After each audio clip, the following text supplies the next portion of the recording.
Okay girls, so far we have learnt about various properties of whole numbers. We covered closure property, commutative property and associative property, and we also learnt their application to solve the questions. Now there is one more property that we'll be learning about whole numbers in today's class, and that is distributive property. Now, as the name suggests, distributive comes from the word distribute, that is to distribute something. Now one thing before I begin the property is that why do we study these properties? The only purpose of learning these properties is to make our calculations simpler and easier. So now this distributive property has two parts to it. The first one is distributive property of multiplication over addition. Now let us just see what does it means.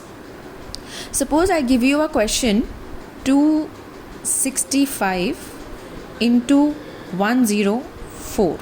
Okay, now this is a question. We all have been doing multiplication since primary classes, so it's pretty easy for us to solve this question by simple multiplication. But always remember, because now we are studying properties, so we will not be solving this question through direct multiplication, because otherwise the purpose of learning properties will be defeated. That is, if we are still doing such long calculations, then where does the property goes? So the only purpose that I told you is to make the calculations simpler. Now again I would want you to focus on the word distributive. Distributive comes from the word distribute. Now there are two numbers. It is your choice whichever number you want to distribute. Now whether you want to distribute 265 or you want to distribute 104, it's completely your choice. Now in my case, I am choosing 104. Why I am choosing 104? Because as we learnt in the previous classes, whenever a number has zeros, it is always easy to solve. So similarly, I know that 104 is closer to 100. That means if I choose to distribute this number, 100 will definitely come into the picture. So what we do is 265 I will keep as it is. Now because I have to distribute 104, so 104, because now we are doing distributive property of multiplication over addition, so that means addition also has to come into the picture. Now if I am distributing 104, so can I distribute it like this?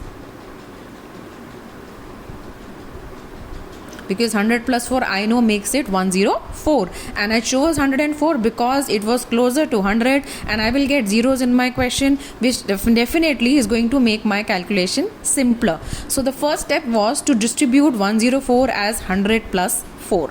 This is the first step. Now the second step would be, now 265 multiplied a bracket and 100 plus 4. Now we all should know that if there is a number outside bracket and there is a multiplication sign also outside bracket, that means that the number outside the bracket has to be multiplied with all the numbers inside the bracket. Let's see what does it mean. First of all, I will multiply 265 with 100. Then I will multiply 265 with 4. And in these two products that I will get, I will simply add them. Now I also know 265, this was my step 2. Now step 3. I know 265 into 100 is going to give me 26500. Plus, now see, there is one simpler thing. Of course you still have to multiply, but this multiplication is definitely lot more simpler than the multiplication we would have done if had we not distributed this number. So when you multiply 265 with 4, the answer that you get is 1060.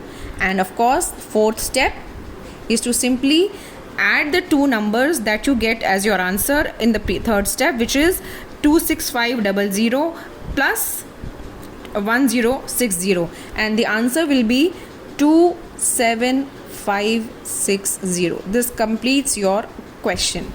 I will repeat the steps. Right now we are doing distributive property of multiplication over addition. In this case, one of the two numbers which are given to you for multiplication, you have to distribute one of the numbers. While distributing the numbers, please always try and distribute the number in a way that gives you zeros in your question. So in this case, I chose 104 because it was closer to 100. So 265 into 100 plus 4, multiplying 265 with 100, then 265 with 4. The answer for this, and finally add the two answers. Let us take one more example.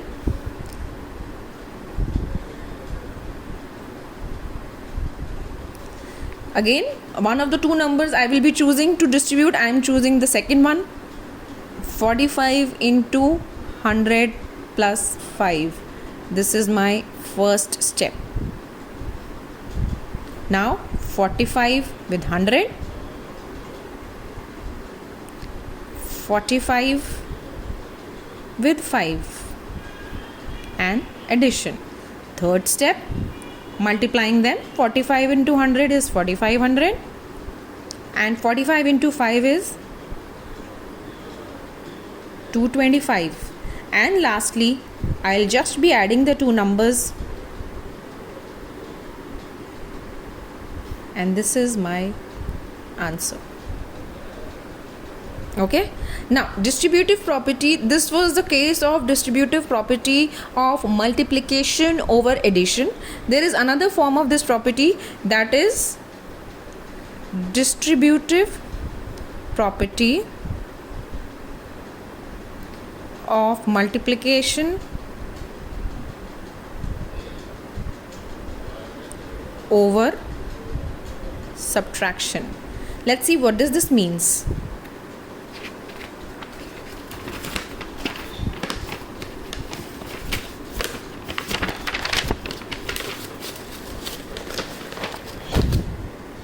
Suppose I give you a question as, I'll change the previous question or take the previous one. Now instead of 105, if it was 98.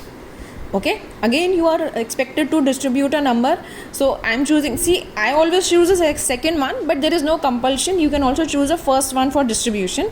Right now I am choosing 45 as will be to be kept as it is, and 98 for distribution. Now many of you can say that 98 can be written as 90 plus 8. That is also right. You can do this question by that method also if you want to do 90 plus 8 and follow the same steps as we did earlier. But again, I personally feel that instead of 90, if I could somehow get 100 into picture, it will be easy for me. So can I write 98 as 100 minus 2? So now it has become the case of distributive property of multiplication over subtraction. Again the same, now the rest of the steps are same. We will be multiplying 45 with 100,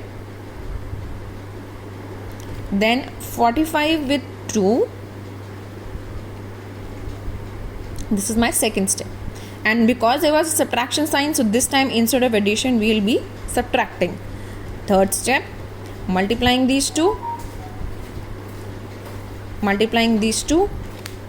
and then the answer.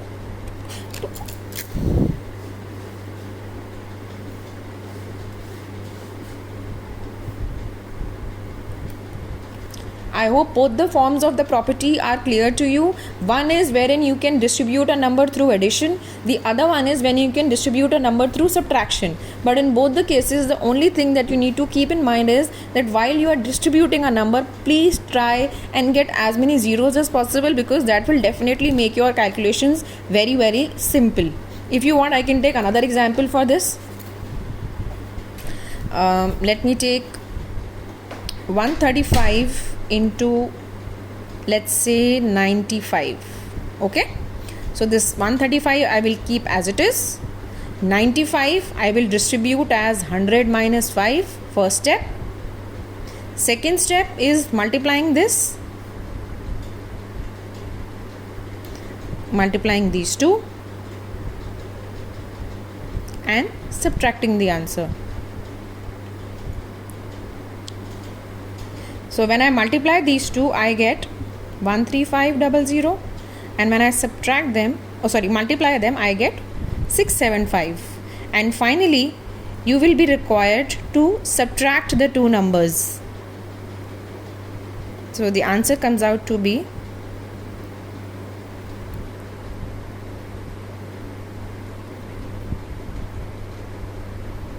So we have learned two forms of distributive property today. One is multiplication over addition and the other one is multiplication over subtraction.